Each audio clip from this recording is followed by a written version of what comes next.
On this week's The Next Interview, you'll hear Rick Torrison reveal exactly how leaders can break limiting beliefs, align faith with action, and move from success to true significance.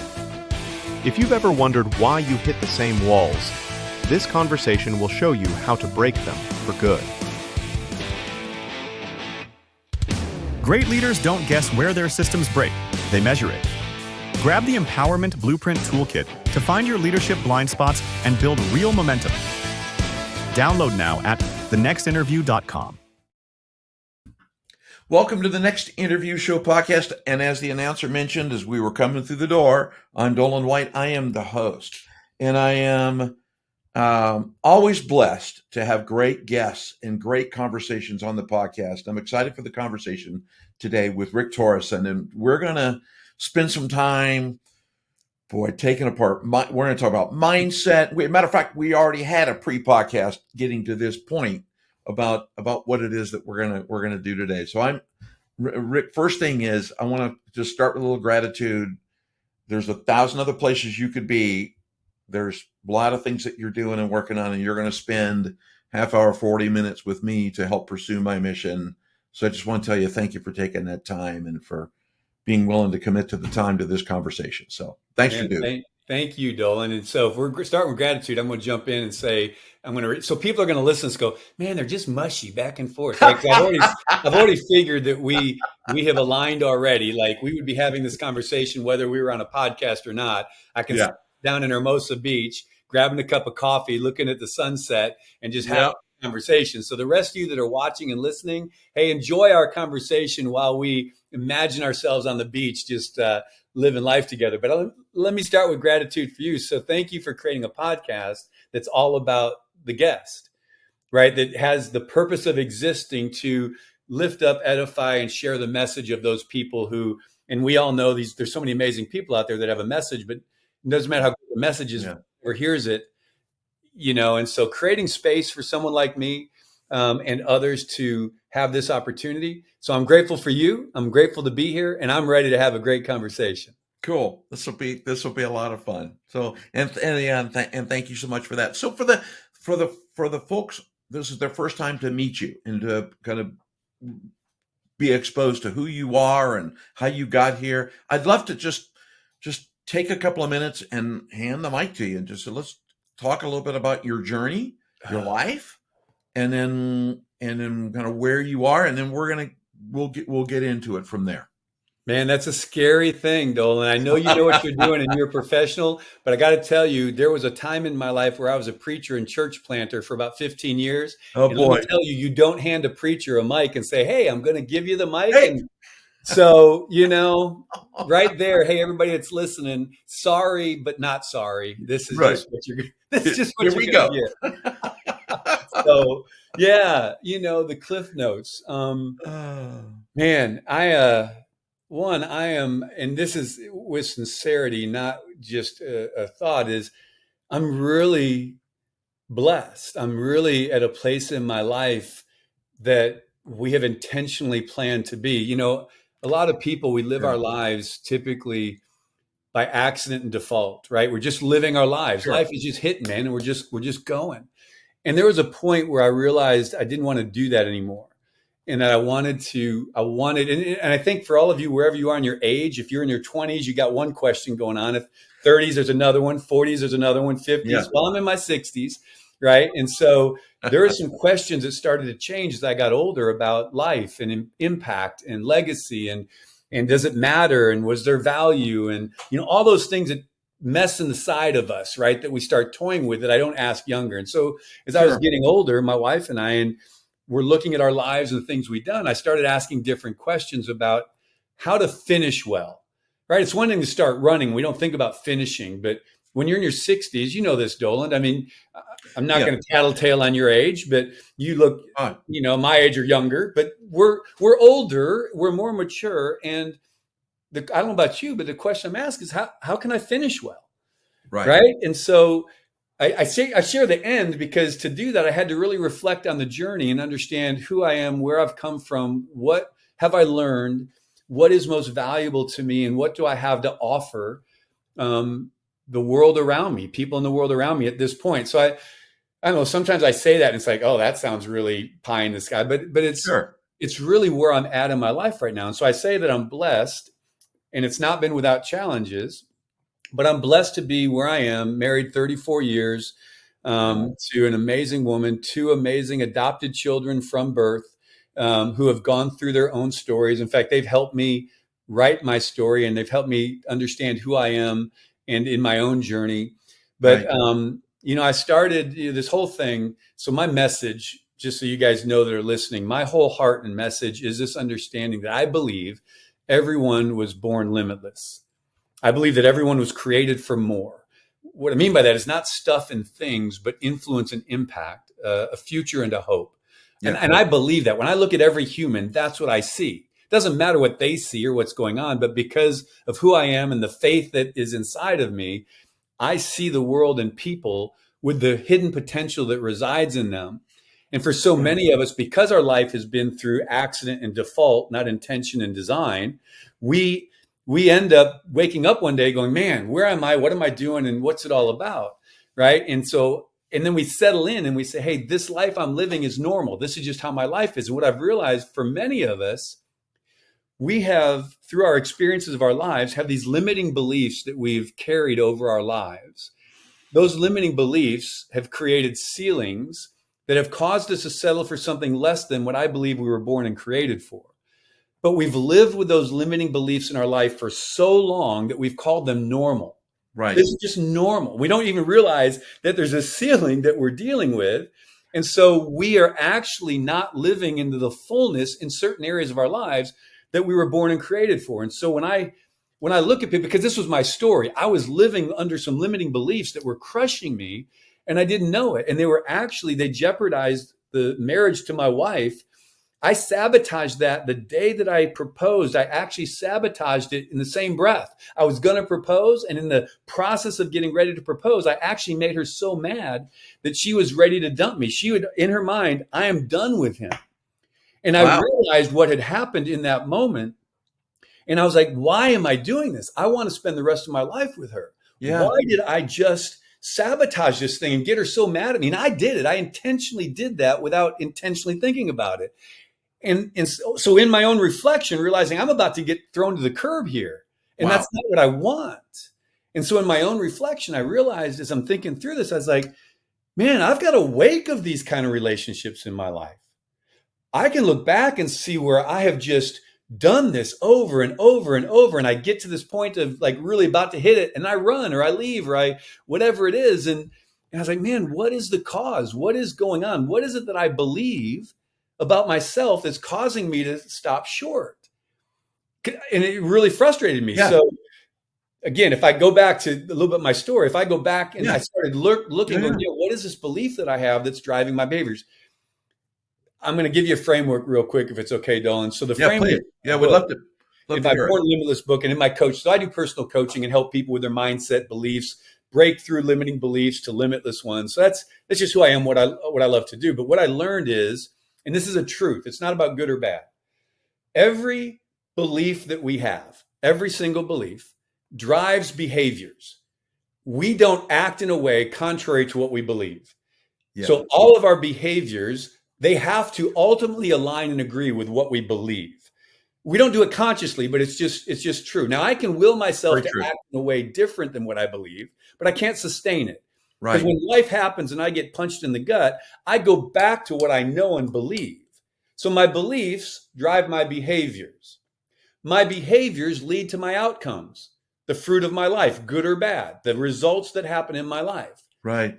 Typically, if we want to change or deal with the fruit of our life, the outcomes, what do we do? What do we focus on? Changing our behaviors. Right. It's behavior modification. And you cannot get a different result if you don't change your behavior. So that's a truth. Yep. But if you've ever been like me, you work hard. I'm going to get up earlier. I'm going to go to the gym more. I'm going to change my diet. I'm going to get more books. We have all these behaviors that we change. And then somewhere along the line, so our will is strong enough to get us to change our behaviors. We grind away. I'm going to be different, act different, live different, love different, listen different. And we do well for a while, depending on our will, how strong we are. Right. But then life happens right? And I get punched in the gut and I'm going right back to the old behaviors. Yes. Because I never changed the belief that drives the behavior. If I don't change the belief that I have internally about myself, other people, or the world around me, no matter how much I change my behaviors, they're not anchored in anything sustainable. Yeah. So I share all that because I want you to understand where my thing with my wife came from, right? Yeah. No, I have that's a belief important. system, drove a behavior, all these broken relationships, right? And now I'm with this woman I want to marry, spend the rest of my life with, and I'm doing the same stinking thing. I'm like, stop, right? Yeah. Don't do this. And so that here's the other piece that people talk about. So you're with, if y'all are with me, we're at the beliefs. We have beliefs, but the question then is, where do our beliefs come from? So our beliefs, there's a lot more to this. So I'm simplifying this, but our beliefs come from how we interpret the stories we tell around our experiences of our life, good or bad. Like we have an experience, a trauma, something happened. We internalize why it happened. What does it say about me? What does it say about Doland or people? What does it say about the world? And so we begin to internally process what this experience means. Right. And as we define it, tell the story about it, we're actually defining ourselves, our value, our worth, who we are, how we see people, and how we see the world. Right? Yes. It makes sense. I hope you guys are listening. It makes sense. So stay with me for a second, because here's where I'm going. 6 years old, I'm raised, and Dolan and I were talking. So I actually was born in Torrance, California, which is right where he lives, by Hermosa Beach. My mom had me there in 1965. I didn't tell you this, I was one of 4 kids. My mom had 2 abortions in the early 60s. She gave the 3rd one up for adoption, and then she kept me because the guy she was with gave her an ultimatum every time. She was pregnant, keep the child, lose me. Abortion. Keep the child, lose me. Abortion. Keep the child, lose me. Adoption. Wow. Keep the child, lose me. She kept me, and he walked. Wow. So there's just a lot to that. But that was 1960s, right? She wasn't married. She was out of wedlock. She's homeless now, estranged in California. My family's all in Chicago, so she's so far away. So I share all that to say my mom then raised me, and she had to work a lot of jobs to raise me. So working multiple jobs, she needed help. So she got a babysitter. My mom trusted the babysitter. I'm 6 years old. So what am I going to do? I'm going to trust the babysitter. Because mom trusts her, I trust her. Right. When the abuse started, I didn't know what to do with that. So I had to then interpret that trauma, that abuse, in my 6-year-old head. Right. So I am defining, because mom trusts the babysitter can't be wrong. The babysitter can't be the problem. So if mom trusts her, I have to trust her. And that means what's happening is my fault. Yeah. You're the problem. I've somehow done it, asked for it, created it. And I didn't know what it was, except that it wasn't okay. I knew it wasn't okay, but I didn't know how to process it. So, and I didn't know this at the time, but looking back, I'm going, man, what was the beliefs I took on from that trauma? Sure. I'm not valuable. I'm not loved. Women want to hurt me, right? If I want to be protected, I have to take care of myself. Yep. I took on this, I interpreted, I told the story about what was happening, when it was happening inside my head, saying, this is why it's happening. I was defining who I was, who the world was, and who women were. That became my belief. Yeah. I must not be valuable. I must not be worthy to be loved, right? So I'm taking on this belief system at 6 years old. Now, remember what I said. Every behavior lines up with our beliefs. So at 6 years old, as I'm living my life, and I believe I'm not valuable, I'm not worthy. Yeah. Women are evil or want to hurt me. Right. What do you think my behaviors start to look like as I live out my life? Oh, yeah. It's a wake of broken relationships. And my response was to stand up and say, I'm in control, build this false person in front of me. Sure. And some people will go other ways, but I went to, man, I got it all figured out. I know everything. I'm going to be the captain of every team, the president of every class, the leader of every line, and I'm going to force my way so no one can see that inside I don't believe in myself at all. And then when I'd start being successful, and I can tell you so many stories from junior high, high school, college, all the way through, where when I started getting successful, I sabotaged it. Oh, yeah. Because I knew if I really had to be that person they thought I was, I was going to fall apart. I'd get exposed. And so it's easier to leave than it is to get exposed. Right. So again, let me tie all this together. So my journey through life, when I hit 25, when I met the woman I wanted to marry, I had to reconcile the fact that there's a belief I have that's driving my actions, that's causing me to lose something I want to have. Yeah. I had to make a decision in that moment to press through. I apologized. I proposed. Sure. And she said yes. And I said, I'm sticking. I'm going to figure this out. And I had good people in my life that helped me walk through and teach me this process, that showed me, hey, listen, you're believing something that isn't true. And so I went back and realized, what were the beliefs I had at 6? I don't have value. I'm not worthy. Right. I'm not loved. And women are evil. And I replaced every one. I am worthy. I do have value. I can be successful. Women don't want to hurt me. Women are my friend. They are made for me. At 25 years old, I had to reframe that story that I told myself at 6. So now y'all need to understand this. I am shifting my belief construct. I'm making new declarations over myself about a truth. I took the lie, identified it as a lie, and said, so what's the truth? I am worthy. I am lovable. I am capable. All those things. Okay. Mm-hmm. Now, when I start believing that, I'm declaring it. I start believing it. Right. What happen? My behaviors are going to align with that new belief. My psychology, my psyche is going to go, hey, boss says he's valuable. Boss says women are his friend. Let's start acting that way. So over a period of time, my beliefs drove new behaviors. My new beliefs drove new behaviors, which saved my relationship. And I've been married for 34 years, and I'm in the greatest place I've ever been. But it was hard. It was, I didn't even know I was living that way, right? The ceiling, the normal that I didn't know wasn't normal. And so my question to everyone watching, and then I'll let you ask, that's a lot, right, to start this thing. But here's the thing. I'm taking notes as you're going. I got stuff right here. Okay, so let me just say this one last thing to everyone who's listening. And I know there's a lot there. Take what's good and just you can sit down and go back and listen to it again if you think it's valuable. Here's the thing. In my coaching, one of the first questions I ask to decide if I'm going to coach with someone is I ask them, are you willing to challenge your normal? Good. Because if they're not willing to challenge the normal they're living, and I'm not saying their normal is wrong. I'm not saying it's not normal. Sure. I'm just saying, would you be willing to challenge the normal, the things you call normal? And if they say yes, I'd be willing to look at them, challenge them, man, then anything's possible. But unless you're willing to challenge the normal you're living in and believing that there may be something greater that you were born and created for, but you're just settling for something less. And if we can challenge normal, we can break that ceiling. We can find out the lie that's keeping you in that normal, replace it with a truth, and then build a roadmap to that significant life that you were called to. That was my experience. And I got so many stories around that, but that was the one that broke this free. That 6-year-old abuse, the mindset I believed, running into this woman that I want to spend the rest of my life with and sabotaging it. I'm at dinner, making her so mad that we're driving back and she was done with me. And I was going to propose on her when we got home. And I was like, holy crud. So anyway, guys, there's a good side of this. Realized it, was willing to look at it. And I've been married for 34 years and a very, very happy and blessed man. So time out. I'll take a break. Yeah. No, you know what? There's a lot to unpack in there, and I want to spend just a little bit of time just kind of talking about that because I think, and by the way, congratulations on 34 years. Thank you. You've got how many? 40 something? Yeah, 40. And you mentioned Chicago earlier in your statement. She's from Chicago.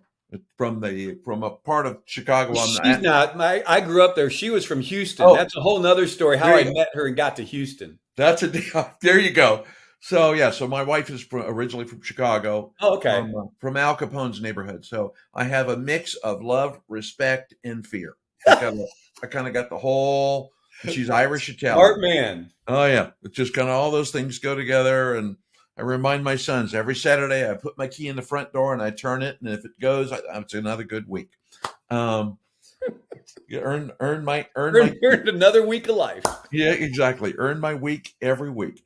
But so a couple of things I want to go back to. There are some, I think there's some very important things that you talked about, but I want I want to start with, because I love your conversation around beliefs. And similarly, I love the conversation with folks I coach around, are you willing to do things you haven't done before? Are you willing to think out of the box? And then, or what's prevented you from doing this in the past, right? Yeah. What's been your stop? In that, in the conversation, Rick, around, we have these beliefs, and in changing them, there's a lot of folks. There is the woo-woo part of what people would call manifestation, right? Which is that affirmation, yeah, right? And there is when you there's those. I've worked with a lot of leaders who feel that I'll just willpower this thing. I'm gonna man carry it, and I'm gonna carry it to the bitter end. And they end up looking like Sisyphus pushing rocks up and down hills forever, right. Starting over again the next day. When you're working with clients, and I think this is leaders, this is really important for you as a leader. There are times when we go, I call it part of I teach this thing called the 5 lies. And one of the lies is I got it. I got this. I'm just gonna do it. And I'm gonna muscle my way through, which is willpower. And there's an underpinning belief that sits in there, and there are there's the shift that occurs, right, to change that belief. I'm blessed. I grew up an abused child, and it takes a while to kind of figure all that out. Long time, matter of fact, for a lot of people. Did for me. I'm slower than most. So when we're doing that work, it's because every leader that's leading a team, leading an organization, we all bring baggage. Yeah. And I think there's a gap between willpower, belief, the affirmation. There's a little piece in there that's action, which is the how to when you're changing that belief. So when you're working, I'm really curious, kind of if you were, when you're working with clients on the steps they take, the actions they do. And I know everybody's unique, but how you work with your clients on that action step that someone takes through that process. Yeah, it's a great question. And principally it's the same for everyone, the starting place. How then it builds is going to be unique to that person, where they're at and what they process. And sure. And so to get to the action, and really the first action is what I've already said. The first action in coaching and with anyone that I'm working with, so I do a lot of business coaching, professional coaching, mm-hmm. and it's everything that's keeping us from that next thing we want to do, like from where we are, we want to get here. And if we keep not getting there, there's a belief somewhere that's holding us back. There's this mindset we have that says something, right? So we all of us deal with mindset limiting beliefs somewhere in our lives. We could be crushing it here, and then there's this area over here that just doesn't seem to work for us, right? And so we all have them. So the first action when someone comes to me or we get engaged, the first action is we walk through stuff and they're telling me their story, what they're struggling, where their pain is, what they're wanting to do. The first thing they've got to decide is, am I willing to challenge my normal? I already mentioned that, but that's the first action.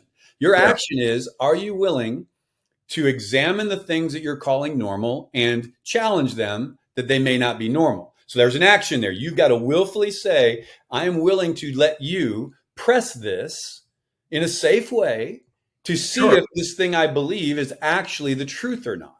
Right. So I know that's not the action of transformation here, but it doesn't get to that if they don't take that first action of being willing to self-assess and do some of the hard work on the front end. Yeah, it makes sense. So then once we've done that, and let's say we go through the process of identifying a limiting belief, there's actions with that. Right. So they have to be willing to, okay, here's the limiting belief. I can't do X, or I'm not very good at, or I won't, right? Right. And I talk a lot about the power of our words. And, I'm not into this. I believe it's true, but I think it's gotten, I don't know if perverted is the right word, or the woo-woo side of things, like you had said. There's this thing that, hey, if you just declare it, it's true. Well, there is an underlying truth in this thing that your words shift your body's energy, causes you to act in a way that can produce that which you desire. But It's not like, I want $1 million. And then it shows up, or I like a Lamborghini and I get that I don't believe in. But But the premise of what they're talking about, if you clean it to the core, is true for transformation for us, because how we believe, so we become. Yes. And that's just true. So if I change my beliefs, I have an opportunity to change what I become. Right. And so when I understand that as a premise, as a truth, then that gives me some ground to start. Okay, so how do I begin to deal with what I believe? So the other actions in there is, one, identify a limiting belief. Once you identify it and the source, determine whether it's a lie or a truth. Like my story of my kids, of my life. Yeah. I go, no, wait, that's a 6-year-old. I wasn't at fault. Yeah. I wasn't stupid. I wasn't ugly. No, those were lies. Okay. Yeah. Yeah. Now I've taken this belief that I have that anyone would say, well, it's not true, but I didn't realize I had it. And now I'm going, it's a lie. So there's an action. I've got to declare this is a lie. This story I told myself, the trauma was true. The story I told myself was not true. Right. The pain of the trauma was true. The unfairness, I didn't ask for it. It was unwanted. There's trauma with that. But the trauma didn't cause me to sabotage my wife's relationship with me. The trauma didn't cause it. Right. How I interpreted the experience about my identity and how I played that out caused it. Yes. So, action. Good. This is a lie. Okay. If they say, yep, it's a lie, then I said, okay, then tell me what the truth is. Not generically, every lie you've identified, replace it with a truth. Now, you may not believe the truth right away, but there is a truth. And I can go down a faith side of this, of where truth comes from, our createdness. That's what, I didn't grow up in faith, but my wife, that was part of the journey with her. I came to faith, and that identity was found in that faith journey that was tied to an identity of one who created me, not what the world says. See, we'll either agree with the world's value of us, right, and we own, or we'll agree with the one who created us and knit us together in our mother's womb. That's what I believe. Everyone listening, you don't have to necessarily believe that, but I just want you to understand that when that revelation hit me, I was like, wait a minute. I was created. I was knit together into my mother's womb. There was someone who had a plan for me. And you got to wrestle with that, right? But I don't believe we're accidents. I don't believe I'm my own God. Now, whatever I believe in, I believe there's a createdness, right? And so I'm like, okay, wait a minute. So my identity is found in my growing faith of a relationship, not religion, not church, but this relationship with a creator. And so as I began to look at it, I said, man, if that's true, if what this creator says about me is true, no matter what I do, it isn't based on, am I good or bad? Was my environment right? Was my mom, raped, or was she not? Was she this or was she not? That has nothing to do with my conception or the environment I was raised in. It has to do with, I am already worthy, valuable, right? A future and a hope is there for me. That's true regardless of whether I believe it or not. I just have to decide what am I going to believe, what the world says or what this one that I believe created me says. So now I've got to figure out, okay, well, this one feels real. The world feels real because I'm in it all the time. Yeah. But it's not serving me. So again, you ask for actions, identify the lie. Then I've got to take each lie as it comes and I got to put a truth by it. I am unlovable. No, I am lovable. I am unworthy. No, I'm worthy. Right. Women, they are out to get me. They want to take from me. No, women are my helpmate. They are called to be a partner with me and we are whole together. Okay. Yeah. I may not fully believe that yet, but I'm going to replace that lie because I believe that to be true. And now I'm going to start declaring it. So I tell them, write the truths down, post them on your fridge, put them on your mirror, put them on your screensaver, and understand that even though you have got a change in belief, behaviors take a while to align with our beliefs. You didn't get to the dysfunction overnight. You're not going to get to the freedom overnight. Yes. Yeah. So the action is write the declarations, begin to speak them out loud, looking at yourself in the mirror. If you have a partner, ask them to declare them over you if they'll do it, right? So you can begin to receive this new truth, begin to own it. And by matter of owning it, by beginning to believe it, your behaviors and actions will automatically begin to shift to validate that new belief. So with my wife, as I was working through this over 3, 4, 5 years, and we almost didn't make it. It was really hard because my behaviors were really fighting my belief system. Right. I'd done it for so long. It was just natural to run away, to push away. That's a normal. But over time, It shifted, and that's what got us to where we are. So challenge normal, identify the lies, replace them with a truth, begin to make declarations of those truths, and begin to then work on the behavior modification, the changes that align with the truth. Right. And so that freedom piece, just that piece, that is really the big actions that I help them understand before we can ever build their business, change all the things they want to do. Once they deal with that lie around it and they've got a new declaration, we can then start saying, okay, now you want to multiply your business by X%. You want to do this, right? Okay, now let's talk about the strategy to get there and build that roadmap, because now you have a belief system that got the lie out of the way that says, I can actually do this now. Yes. So that's really, it's simplistic, but that's really where it all starts. Those are the first actions before we can ever transform your business, your relationship, you, as an entrepreneur, whatever it is. Yeah, I love that, because so listeners, as you're listening to this podcast, and somewhere on your screen or on your phone that's sitting in your hand, there's a rewind button right there. Go back before you go on. Go back and listen to that again. Go back and listen to what Rick was talking about. It's a powerful statement, realizing the difference between I call it facts and feelings. What's a fact and what's a feeling? Yeah. Right? So good. Off camera, I'll tell you a joke about facts and feelings, but on camera, we won't do that. Okay. So one of the things I think that's really important through all of this is, so, in working with, we'll call it leaders, right? So you're working and leaders, there's a lot of words that get used. It's kind of like saying going to the doctor, right? Are you going to a chiropractor, a dentist, a brain surgeon? What are you doing? It's like being a leader is like, what are you doing? Yeah. To get it all on the table, we're all leaders. We lead our lives, our family, our kids, our relatives, companies, people. If you're a leader, we all lead. Even if you don't think you're a leader, you're a leader. Yes. So as a leader, and you are leading, I think one of the important things with what you were just talking about, Rick, is without that foundation, you said this earlier in the podcast, and I was very guilty of this, similar high school, right? Senior class president. Yeah. I led the marching band. I was a jock. I was an all-state California wrestler, blah, blah, blah, blah, blah, right? And because if I can do all of those things, nobody will ever discover that at home I'm being beaten up, right? Because I'm this guy. Nobody needs to know this is happening to me. Yeah. So when you're kind of as the leader, without that framework, I think there's a rule that I teach leaders, which is authenticity can't be faked, right? You're going to show up and you're going to try to be your authentic self, and you're faking it. One way or the other, you're faking it. And unless you're a musician like me, faking doesn't come in handy. Faking comes handy when I play. But when you're working through the leadership piece, authenticity is a part of it. And if you haven't done this work, you can't get to scaling your business. Right.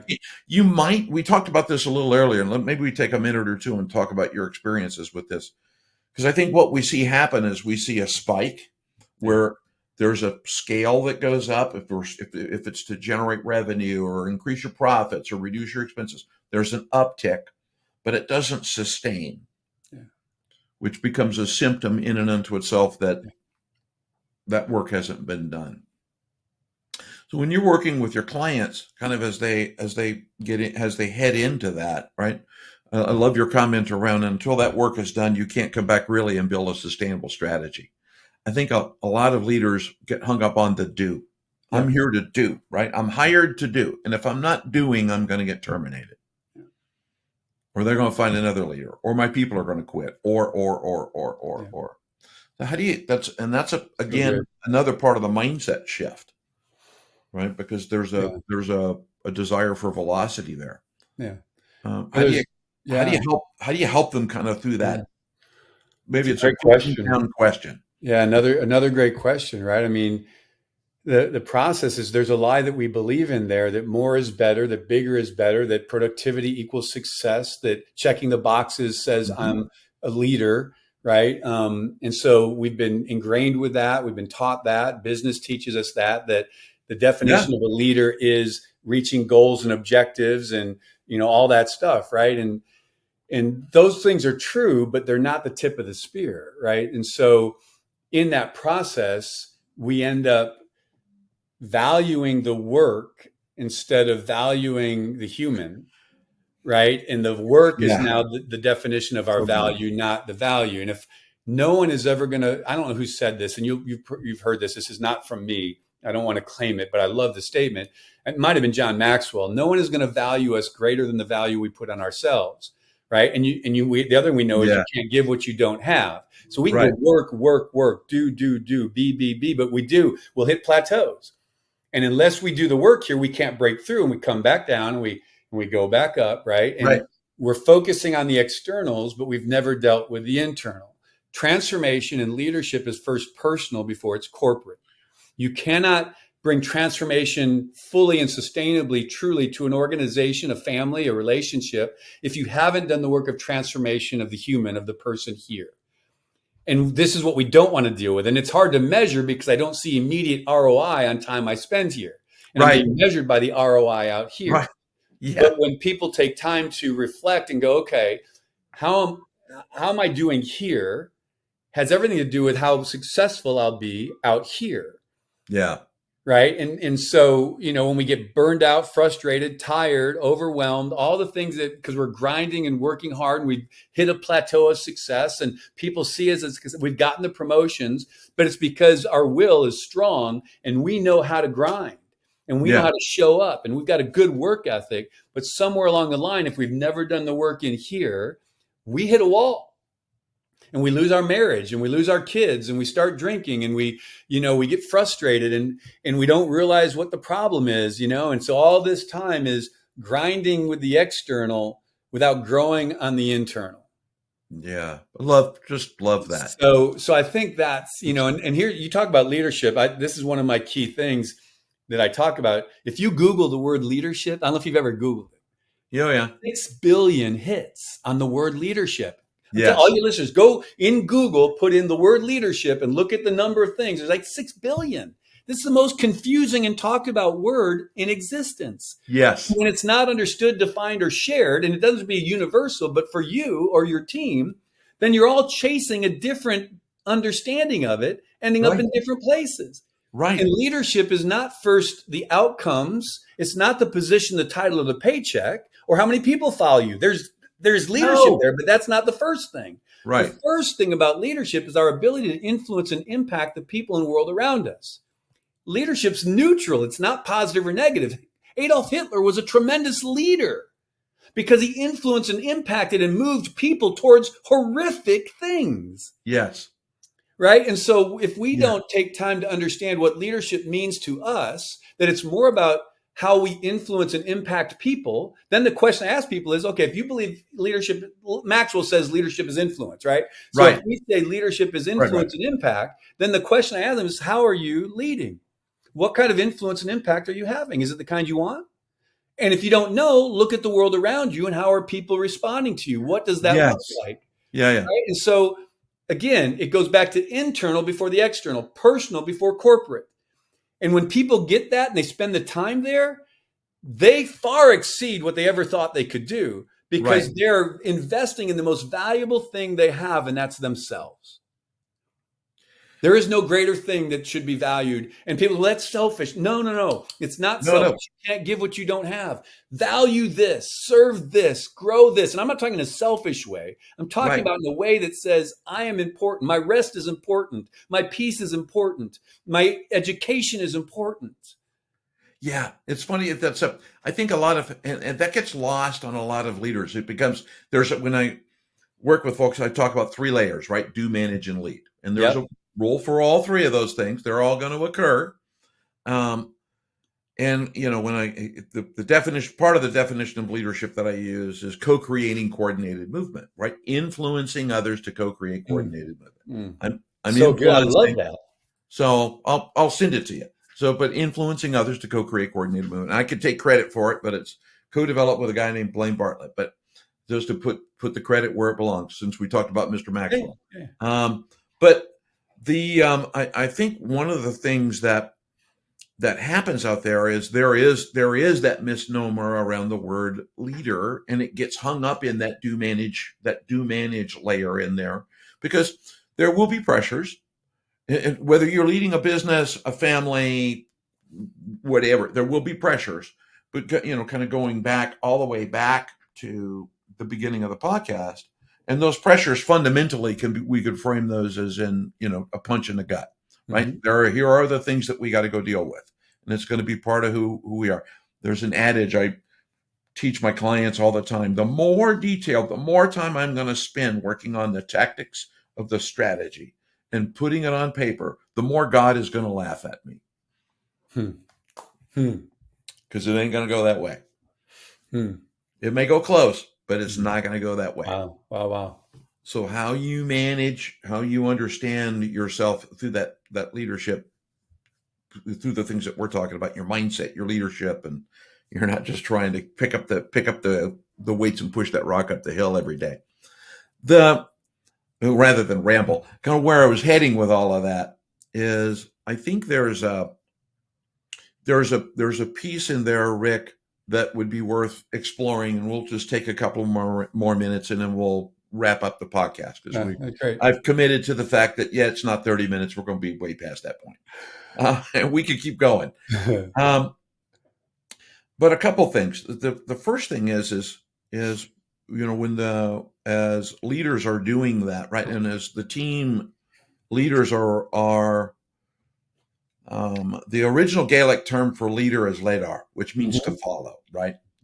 And that leader, through that process, they are also on the hook to teach others, right? To help others understand, right? Because they're there, and if they are, I do this. My hand motion is the mind, body, spirit, right? Yep. Always, right? Yep. If they're in line with mind, body, spirit, they're doing the work. They realize it's going to be imperfect.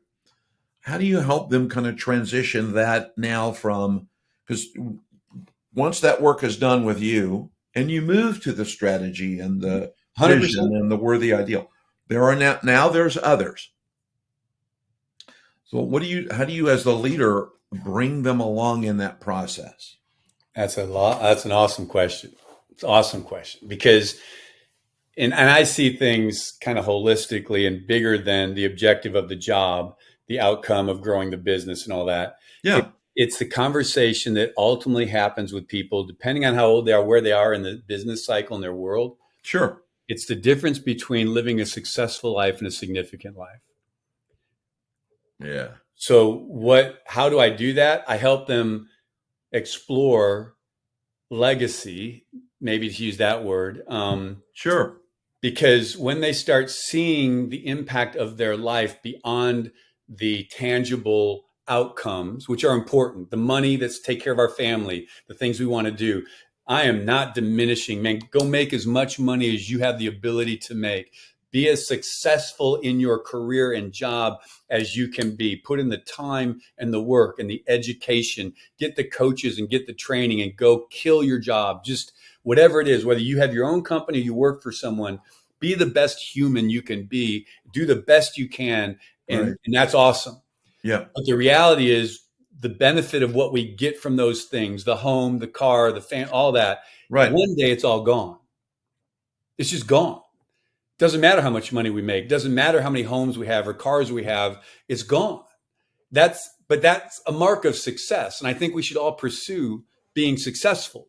Do not avoid that and go, I don't care about. No, care about success because it's important.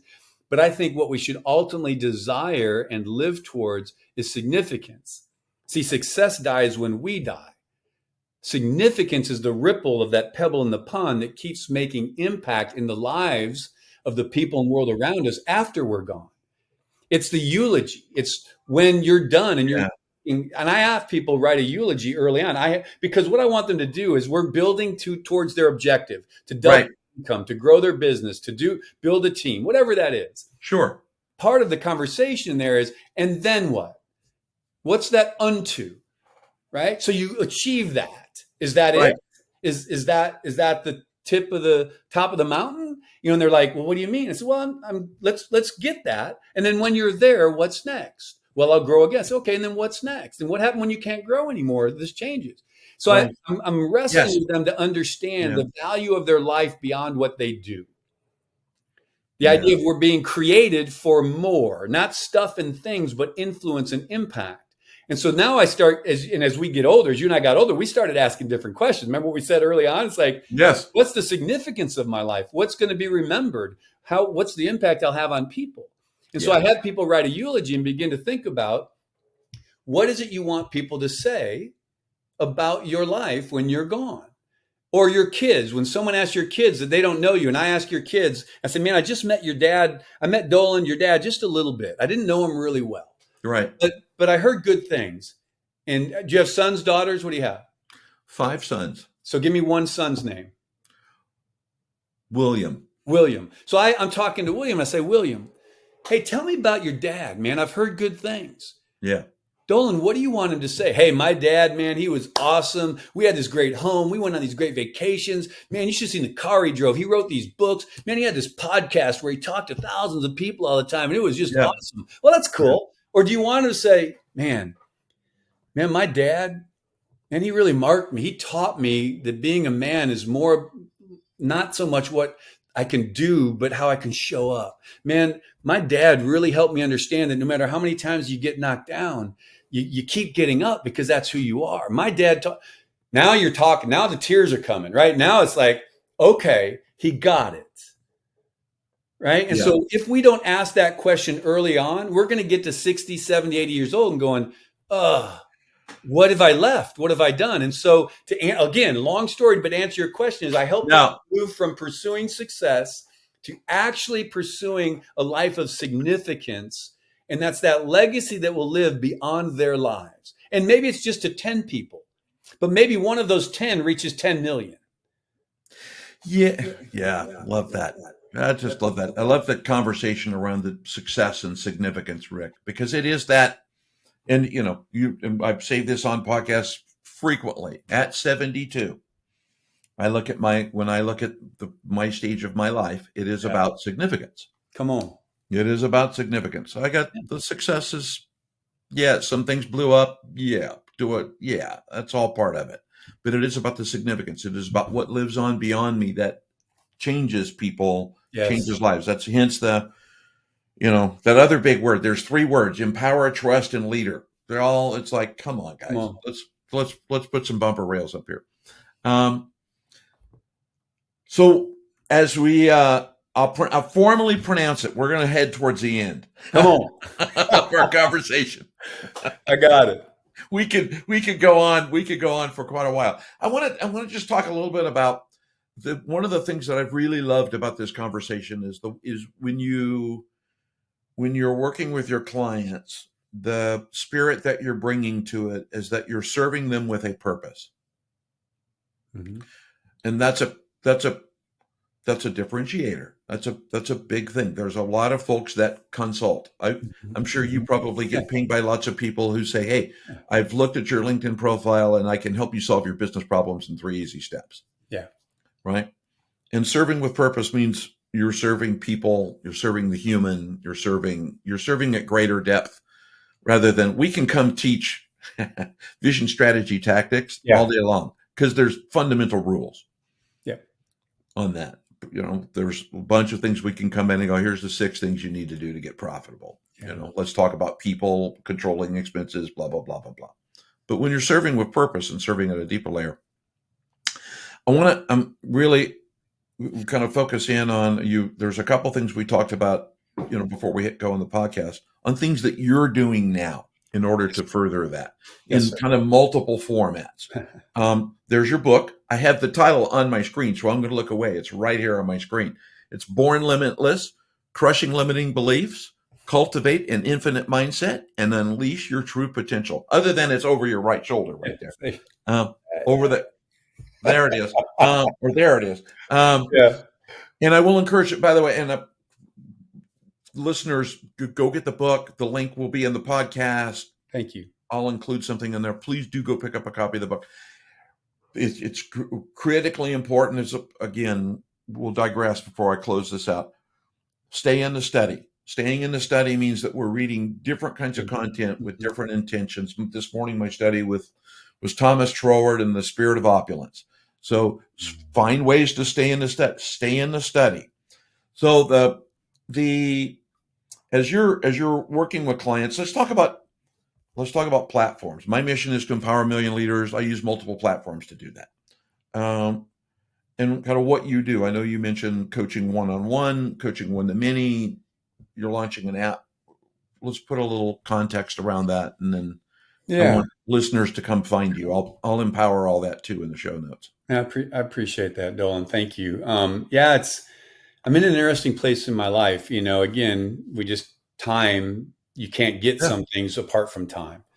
And so as I was revisioning, I told Dolan at the front of this before we got online, how my wife and I got where we are today in the position that we're at. My wife sold a business that she's been part of for over 50 years that her dad started and she was running. And then I do a leadership coaching and different things. But about 10, 12 years ago, late 40s, early 50s, we asked a question. We were like, man, how long do we want to grind? When do we want to do what we want, when we want, where we want, with who we want? Whether we do or not wasn't the question. The question was, when would we like the freedom to be able to do that? And over 10 years ago, we said, early 60s, 60, 61, 62, we would like that to be, so we feel like we're young enough, healthy enough, strong enough to go and see the world and do the things we want to do, keep adding value, but do it on our terms, where we could have the freedom to do that. So we got intentional and began to design 10, 15 years ago, a process to where we're sitting today. So I say that to say, so in all the things I was doing a lot of stuff, coaching, leadership, training, on-site speaking, all around this idea of identity, leadership, limitless stuff. It's always been that mindset in what I do and helping people get from where they are to where they want to be. Right. I said, my wife and I want to travel. We want to spend a month somewhere, right? We want to go live over here, but I don't believe in retirement. So I was like, I can't stop adding value. So how do I take my life and how do I shift it in a manner that I can keep adding value, but still do the things I want to do with my wife and live the life that we'd like to live as long as we can? So all of that got condensed to really in the last year from writing the book. It started with a book. It got launched. It hit a bestseller list. I was like, okay, overwhelmed. People started asking about it. It was like, okay, this is my core message. It's part of my coaching. What do I do with this? And so I started narrowing and I realized that I wanted to multiply myself, but I didn't want to disconnect from humans, right? And have, hey, buy my program, right? So I have programmatic stuff, but I was like, I've got enough of those. I want to have interaction. And so we took the 40 years of my 45 plus years of work life and living life, 40 years, and condensed it and put it in this app. The app is called Living Limitless, and it will go live. I don't know when this will go live, but it'll go live September 1. So by the time you're listening to this, that app will have dropped. Yeah. That app is a repository. No one needs another app. I'm already telling you, hey, none of you need another app unless that app has value to add. And so app value to me it was a repository of my life in one place. So it's valuable to me. Everything is in that space and I'm giving it away. All my programs, my coaching, my teaching, ministry stuff, faith stuff, my world is in that app that you can have access to. But the cool thing is with AI, you can now build bots, clones of yourself. Yes. And so what I did is over the last 3 months, have created a Rick bot. It's a chat GPT, but it's of me and my life is poured into the brain of the Rick bot. And it is a coach. It's also, a dad. It is a person who's lived life. My story's in there. My book's in there. My sermons are in there. When I was a pastor 20 years ago, I was an educator. Everything I've ever done, every video, everything I've written, anything I could take product or pieces of, I put in the brain. That Rick bot is in my app.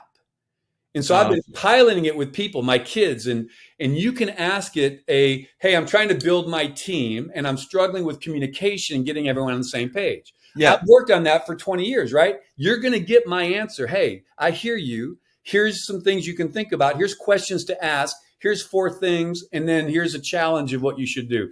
And then you can keep asking it questions and build on that. Well, I don't know how to this. Okay, let me unpack this. The difference between ChatGPT and the Rickbot, which is hard to even say, is that ChatGPT, awesome. It goes to the world and it pulls from everything and anything and brings it into your world. Some will be good, some won't be. Some will be from characters, some won't be.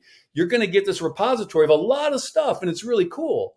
But with me, if you've been listening to this podcast, you're getting me. The voice sounds like me. The way, so I've asked over 30 people that have been testing it, that are in my world. Fantastic. 100% of them said, when they asked it, I said, ask it a personal question, business question, faith question. 100%. They read the answer and they go, holy crud, I'm listening to you in my ear. This is exactly what you've said to me already. Right. But they go, but it's better. And I said, well, how's it better? It has less words. It's more concise. It gets right to the point. And I'm like, well, heck. I was like, thank you.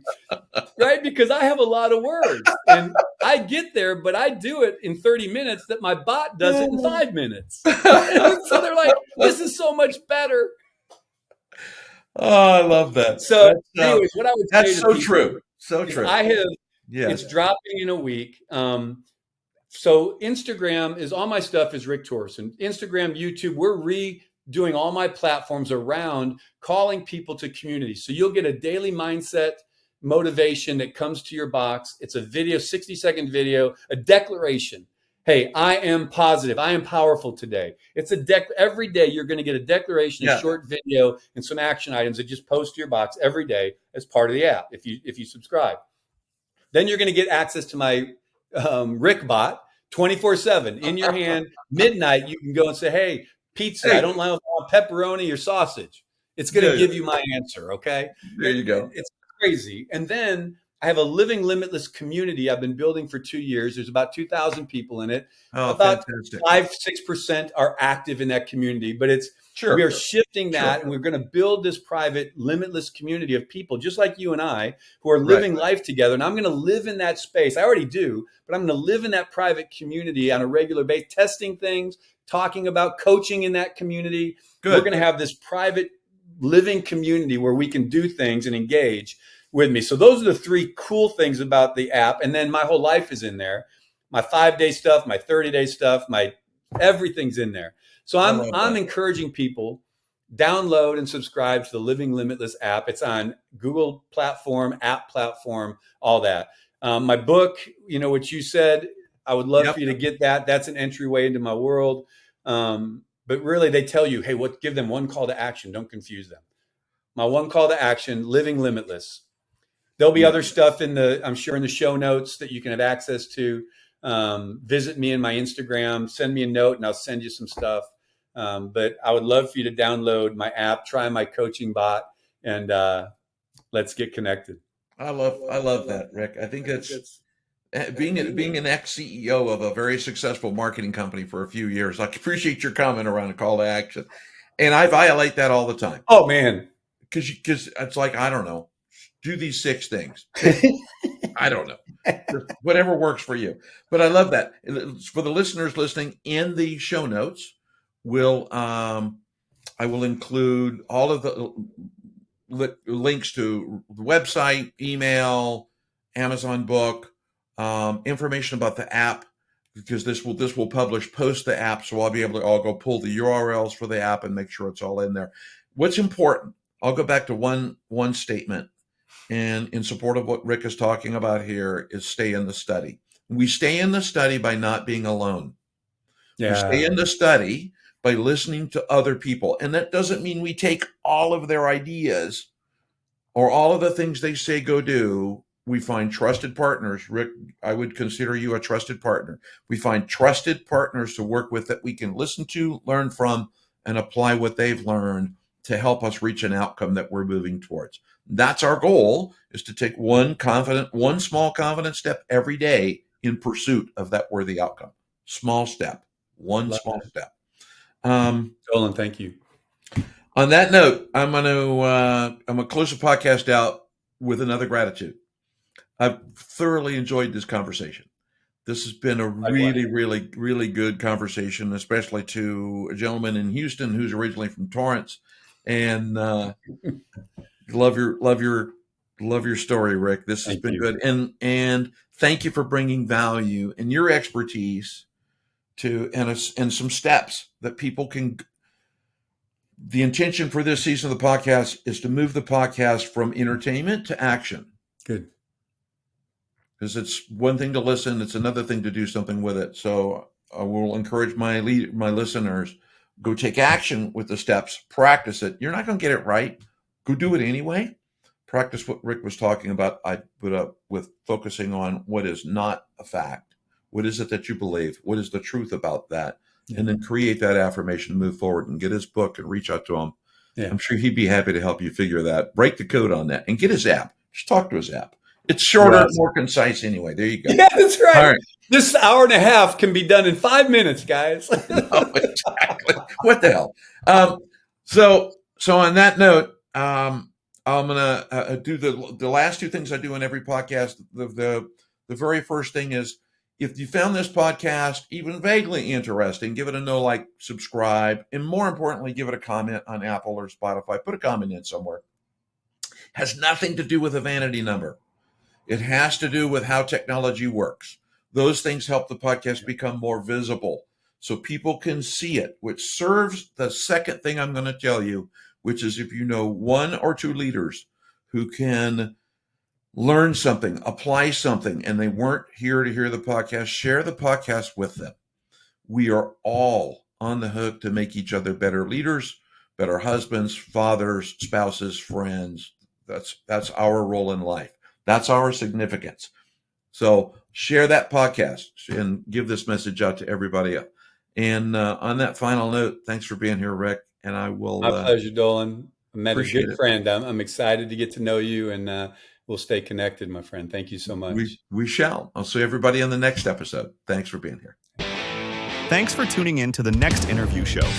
If today's conversation gave you something to think about or something to act on, follow the show. And share this episode with a leader you know who's ready to step up, because empowered leadership isn't a solo sport.